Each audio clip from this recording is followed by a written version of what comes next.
L'Eucharistie, la messe, avec une communauté, vous avez tout organisé, bien préparé l'église, elle est belle, et quelle joie de donner une âme à l'église. L'église a besoin des pierres vivantes, de chacun d'entre nous, de ce que nous sommes, ce que nous vivons. Je vous le disais tout à l'heure, c'est ici qu'on vit les moments importants de la vie, de la naissance jusqu'à la mort. C'est ici qu'on accompagne la vie familiale, les événements importants. L'Église doit avoir une âme, toujours. Et l'Église a une âme s'il y a une présence, si on écoute la parole de Dieu, si on vit les sacrements. Et les sacrements, vous le savez, dans le mot sacrement, il y a le mot sacré. Sacrement, sacré. La messe, pour nous, n'est pas juste un rite froid, où quelquefois il faut aller à la messe. La messe, c'est un sacrement.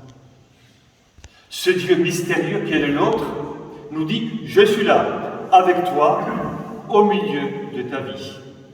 Je t'accompagne. » Notre Dieu n'est pas indifférent, impassible, insensible à ce que nous sommes et à ce que nous vivons. Et quand on célèbre la messe, il nous parle. Il nous pardonne. Il se donne. La vie chrétienne n'est pas une banalité. La vie chrétienne, et vous le savez très bien, c'est une vie qui a de la densité, de la hauteur, de la profondeur. Nous venons d'écouter un texte biblique. Vous le savez, à chaque fois qu'on vient à la messe, on écoute la parole de Dieu. Nous écoutons la parole de Dieu. Et la parole de Dieu, ce soir, nous dit un roi, et Jésus raconte une parabole, comme il le fait souvent, une parabole, une histoire, pour mieux comprendre, pour mieux saisir le mystère de Dieu. Dans cette parabole, dans l'histoire, un roi donne des mines. Dans d'autres passages, il donne des talents. C'est-à-dire, Dieu nous donne à tous des capacités. On a tous des capacités. Les plus jeunes, ils sont en plein effort, n'est-ce pas? Aux plus âgés, nous avons tous reçu des capacités et des talents. Que faisons-nous de ces talents? On les explore, on les exploite. Parce que vous avez entendu, il y a quelque chose de triste dans l'Évangile.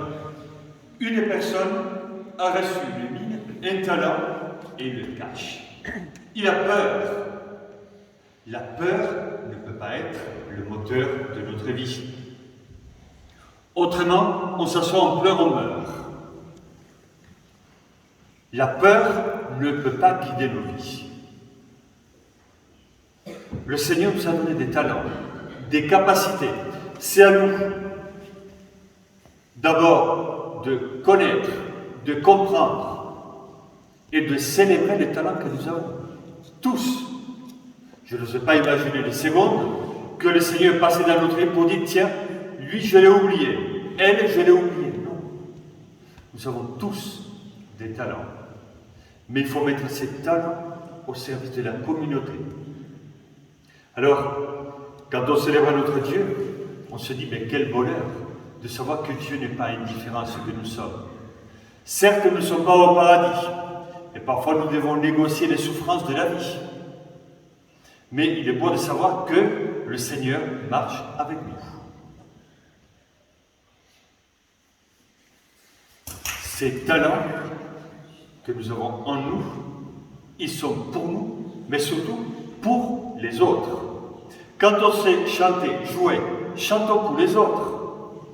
Mettons ces talents au service de la communauté. Quand on sait parler, quand on a la capacité d'animer, ou quand on a d'autres capacités, quand on a la disponibilité des enfants qui sont là avec leurs bougies. C'est votre anniversaire aujourd'hui? Vous avez des bougies? Non, pas votre anniversaire. Bien, voilà, il y a le cierge pascal, il y a les bougies sur l'autel. Nous avons tous des talents pour avancer. Alors, je vous encourage. Voilà, vous avez un curé de feu, énergique, hein? Voilà, tout le monde dit oui. Donc, vous le savez.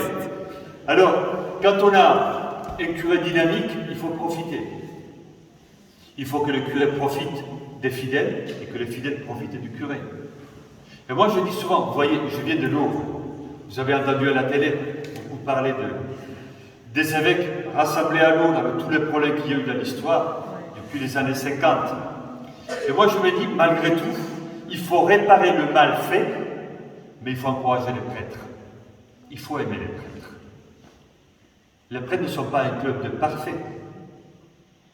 Et en même temps, quand on a des prêtres, et ils sont rares aujourd'hui, il faut les encourager, il faut les soutenir. Et je dis aux prêtres, vous les prêtres, vous devez aimer vos fidèles, les soutenir, les encourager, les visiter, avoir de la proximité. Autrement, la communauté ne peut pas se faire. La communauté doit se faire par la proximité, par le respect mutuel, par l'encouragement mutuel. Alors, mes amis, je vous encourage à donner toujours une âme, une vie à votre communauté paroissiale. Certes, on ne peut pas avoir des messes partout. On me dit souvent, Monseigneur, je voudrais avoir plus de prêtres. Mais oui, moi aussi. Je voudrais bien avoir un prêtre dans chaque village. Ça serait merveilleux. Mais pour le moment, les prêtres ne sont pas encore complètement exotiques. Mais, quand même, nous n'avons pas assez de prêtres. Mais il faut travailler pour les vocations. Les enfants de cœur. Peut-être qu'il y a des vocations, on ne sait jamais. On ne sait jamais. La vocation à tout donner. À donner le meilleur de soi-même. Ce que je dis aux prêtres. Prêtres, donnez le meilleur de vous-même. Et essayez de voir chez les autres ce qu'ils ont de meilleur. Et alors la vie est belle. Et alors on avance. Et on grandit. Et on grandit ensemble. Alors prions les uns pour les autres. Essayons d'explorer nos talents, nos capacités. Essayons d'explorer et d'exploiter nos talents et nos capacités pour le bien de tous. Amen.